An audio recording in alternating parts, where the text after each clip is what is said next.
예수님께서 예루살렘과 온 유대와 사마리아와 땅끝까지 이르러 내 증인이 되라고 말씀하셨는데, 이제 땅끝 전도가 시작되는 그러한 순간입니다. 그런데 도저히 유대인이었던 베드로의 의식으로는 고넬료, 이방인 백부장, 로마 백부장 고넬료의 집에 들어가기가 쉽지가 않았는데, 어떻게 땅끝 전도가 시작되었을까? 가만히 보면요, 그 일이요, 집안에서 일어났습니다. 회당에서 일어난 것이 아니고요, 성전에서 일어난 것이 아니고 집안에서 일어났습니다. 그랬을 때 베드로가 쉽게 받아들일 수 있는, 다시 말해서 고넬료의 집이기 때문에 하나님께서 가라 그러시니까 그 집 안에 들어가서 그 가정을 살펴보고, 아, 하나님의 신이 임하셨구나 라고 하는 것을 확인한 다음에 이들에게 복음을 전파한 것을 우리가 알 수 있습니다. 이처럼 가정이라고 하는 것은 구약시대부터 이스라엘 사람들이 철저하게 지켜왔던 교육의 장소였습니다. 그것을 살펴보기 전에 유대인들이 얼만큼 부유하게 살고 있나 하는, 그것을 어떤 직업을 선호하나 하는 측면에서 살펴보면 몇 가지 공통점이 발견됩니다. 먼저 유대인들은 자녀들에게 머리를 써서 쓰는 직업을 갖도록 부모님이 많이 권고를 해줍니다. 오늘날로 하면은 손에 물 안 묻히고 흙 안 묻히고 사는 그러한 거라서 역시 그러면 그렇지 라고 생각하실지 모르지만, 이분들은 왜 머리를 써서 쓰는 직업을 택하도록 하느냐면요, 만일의 경우에 직업을 뺏기더라도 머릿속에 든 것까지는 뺏을 수 없기 때문입니다. 그 말이 되지 않습니까? 머릿속에 있는 걸 어떻게 뺏어요? 죽이지 않는 한. 아무리 모든 것을 수탈당한다 하더라도 속에 든 거는 수탈할 수가 없는 거예요. 그래서 유사시에 머리를 써서 살 수 있도록 하라 하고, 그런 차원에서 세 번째 특징이 나오는데 뭐냐면, 남을 가르치는 교육자, 교사로서 직업을 상당히 높이 치는 것입니다.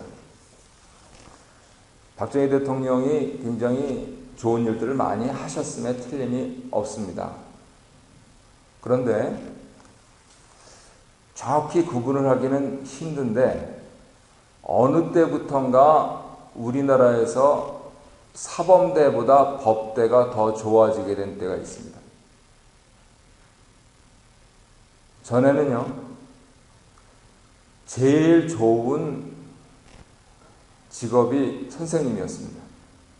다 먹고 살기 힘들었으니까 훈도로서 학생들을 가르치고 또 방학도 있고요.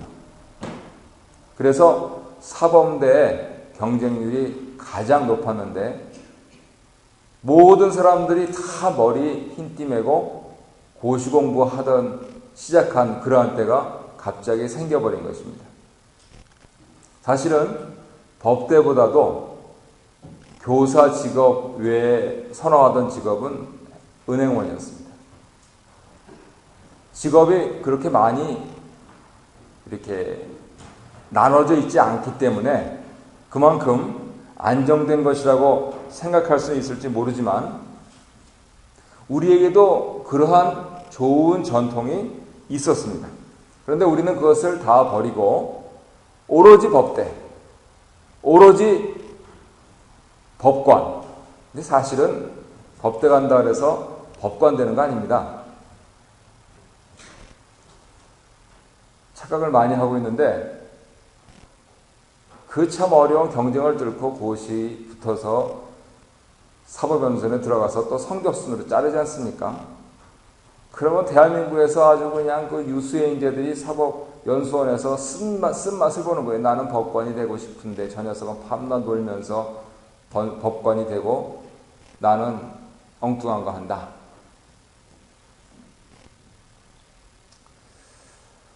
모든 부분들이 제자리를 잡았으면 잘 좋겠는데 적어도 유대인들은 남을 가르치는 직업을 선호합니다. 어느 정도냐면 가르칠 수 있는데 가르침을 받을 사람이 없으면 가르침을 받을 만한 사람을 길거리에서 데려와서 가르쳐라 하는 정도로. 그러니까 예수님께서 잔치자리에 손님이 없으면 가서 청하라. 그리고 이어서 끌고 와라. 이것이 유대인적인 사고방식이죠. 그리고 도망갈 때는 가장 들고 가기 쉬운 간편한 물건을 주로 준비를 많이 합니다. 그래서 어떤 직업이 제일 많이 하면 다이아몬드,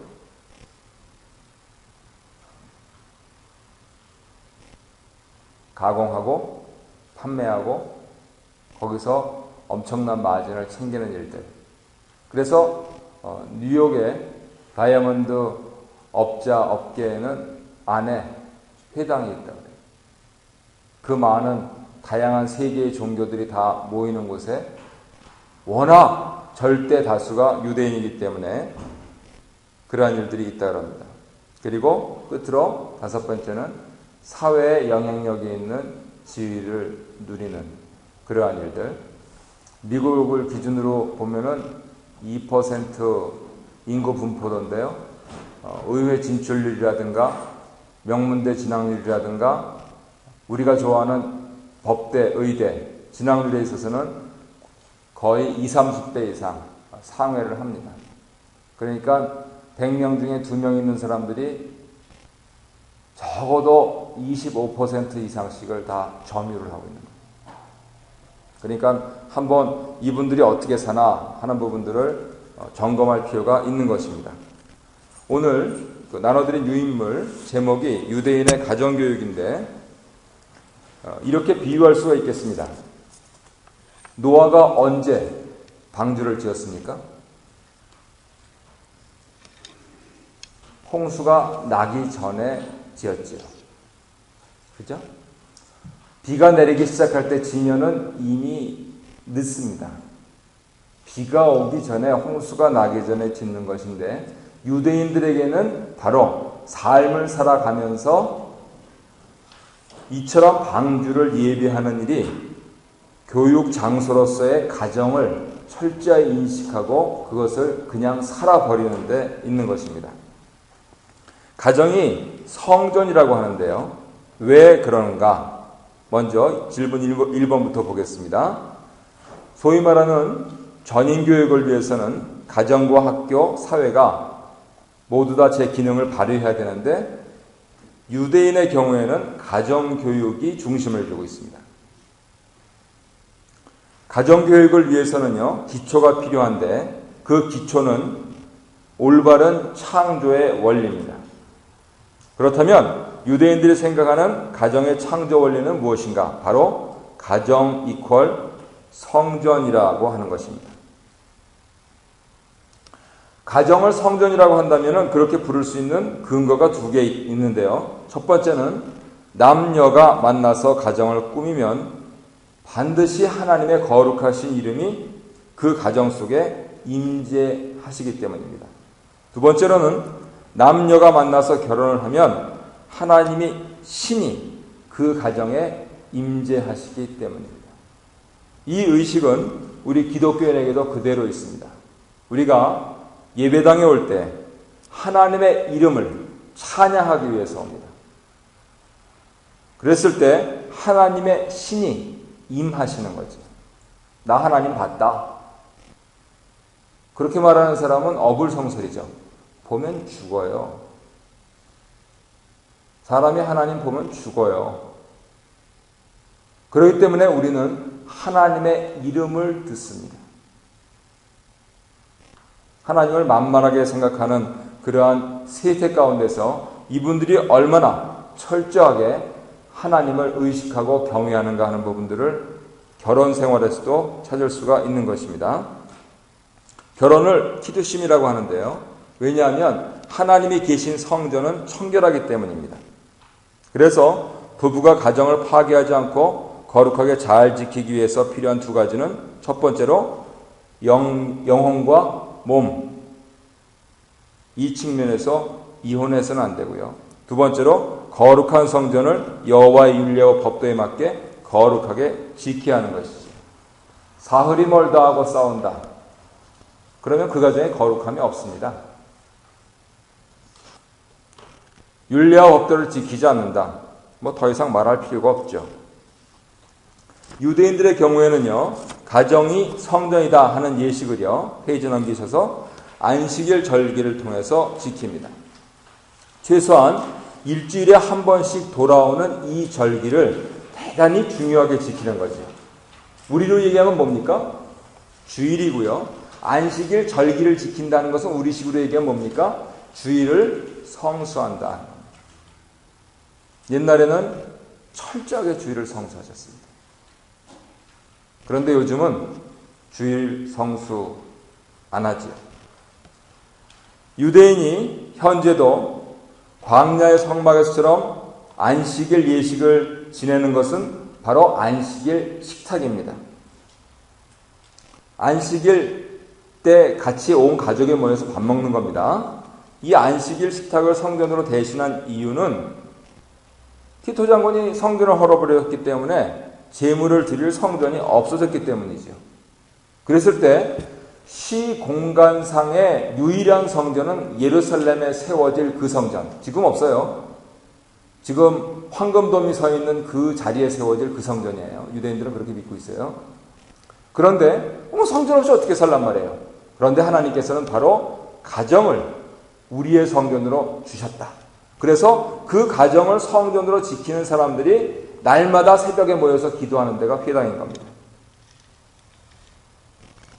안식일 식탁을 아버지가 진행하는데요. 왜 그럽니까? 아버지가 제사장이니까. 식탁에 앉기 전에는 꼭 손을 씻는데 왜 그렇습니까? 광야 훈련 받을 때 물두멍에서 손 씻던 그 예법을 따라서 씻습니다. 식탁에 올려주는 빵은 만나를 상징하는데 두 덩이인 것이 있습니다. 왜 그렇습니까? 안식일을 지키기 위해서 이틀분을 저장하도록 하셨기 때문입니다. 이처럼 안식일 식탁이 주는 두 가지 교훈은 하나님을 모시고 사는 거룩한 성소, 성전의 개념이 있다는 것이고요. 두 번째는 그랬을 때 사람으로서 세대 차이 없는 가정교육이 지금까지 4천여 년 동안 내려오고 있다 하는 것입니다. 유랑하는 민족으로서 유대인이 다른 문화에 동화되지 않고 그 정체성을 지키고 남은 비결은 철저히 안식일을 지키는 계명이 있기 때문입니다. 페이지 넘기셔가지고요. 두 번째로, 그렇다면 성전으로서 가정의 조건이 있는데요. 첫 번째는 성결해야 합니다. 가정이 성결하기 위해서 갖춰야 될 세 가지 조건은 몸이 청결해야 되고요. 마음이 청결해야 되고요. 그리고 영이 청결해야 하는 것이죠.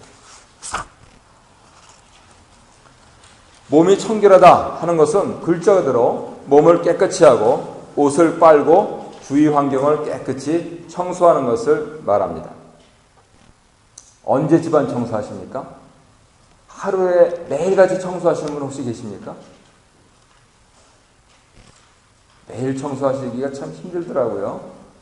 저희는 집안에 손님이 오실 때만 청소합니다. 저하고 같이 동의하시는 분은 한번 손 들어보십시오. 집안에 오실 때, 손님 오실 때만 청소합니다. 대부분 아마 이민 생활하면서 그렇게 사실 거예요. 그런데 이분들은 안식일